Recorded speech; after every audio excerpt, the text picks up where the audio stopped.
Welcome, learners. This is your mentor, teacher, and friend here. How are you all? I hope you are doing very well.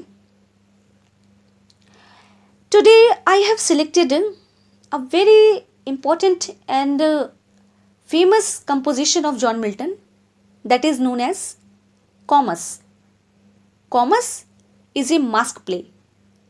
We can say mask by MASK as well as MASQUE also. Okay दोनों तरीके से इसको pronounce कर सकते हैं. वैसे भी pronunciation same ही होगा, स्पेलिंग्स अलग होगी. ठीक है. So without wasting our time let's begin. शुरू कर लेते हैं. कॉमर्स अकॉर्डिंग टू जेनर ये मास्क है. इसको इटली में सबसे पहले यूज किया गया था कोर्ट वगैरह में परफॉर्म करने के लिए. ठीक है. रिनाशा टाइम में. कॉमर्स 1634 इज मिल्टन्स मास्क और मास्क. जी कॉमर्स जो प्ले है ना वो मिल्टन का मास्क है अकॉर्डिंग टू जेनरे. बहुत पूछा जाता है. डेट भी इंपॉर्टेंट है, याद रखिएगा 1634. जी Henry Lawes requested Milton to write it. ये एक फ्रेंड थे किसके? जॉन मिल्टन के.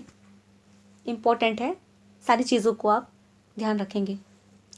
मित्र थे ये जॉन मिल्टन के. इन्होंने रिक्वेस्ट किया था लिखने के लिए इसको. ठीक है. It is subtitle.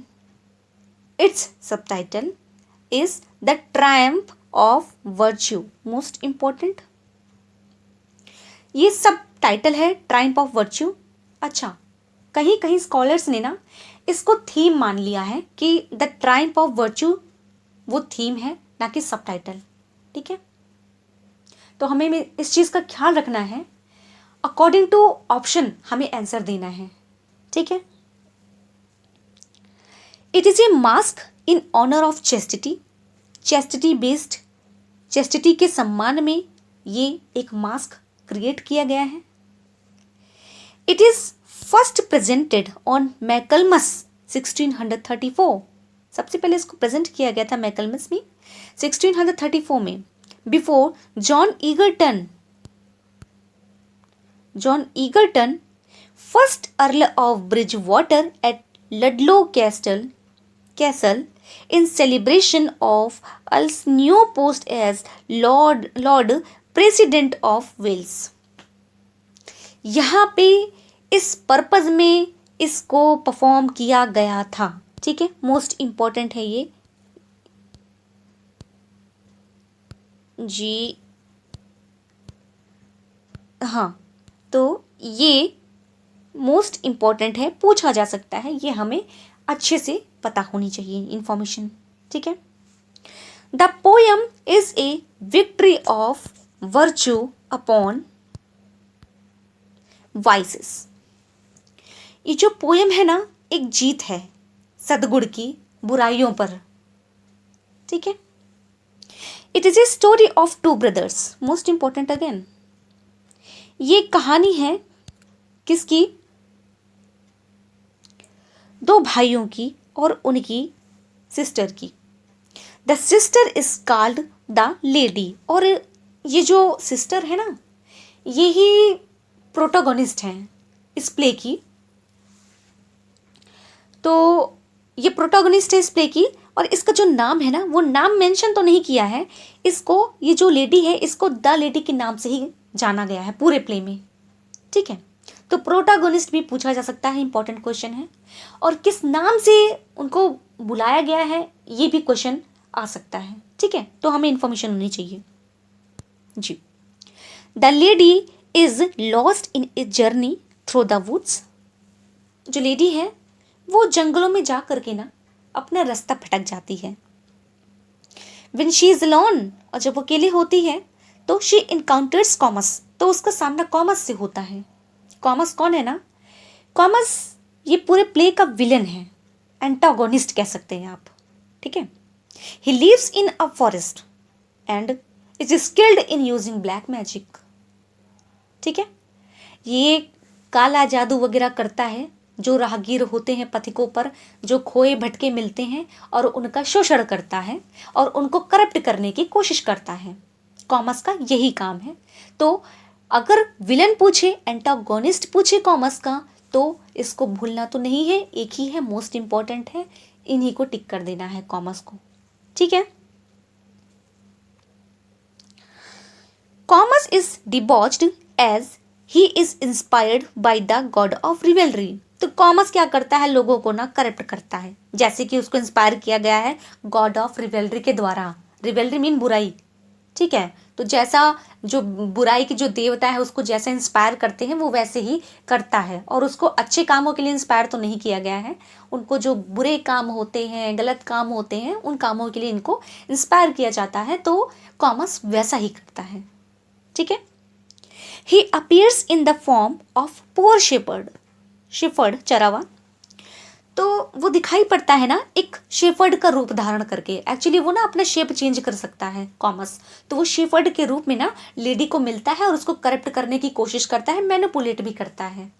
ठीक है, लेकिन जो लेडी होती है ना वो चेस्टिटी से फुलफिल होती है, बहुत पायस होती है, होली होती है, तो वो अपने आप को बचाव करती है और कॉमस उसको मैनिपुलेट करने की कोशिश करता है।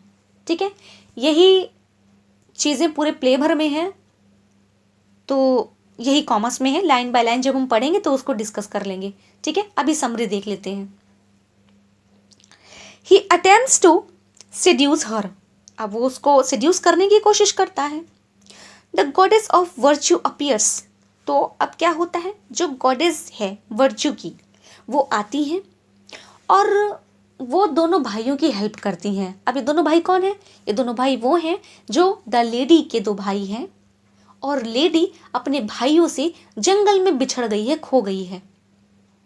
ठीक है, तो जो वर्च्यू ऑफ, जो गॉडेज, माफ कीजिएगा, जो गॉडेस ऑफ वर्च्यू है वो आती है और उसके बाद दोनों भाइयों की हेल्प करती हैं और उनको रास्ता दिखाती हैं और लेडी से मिलवाती हैं। ठीक है, she makes her free from the cruel hands of commas.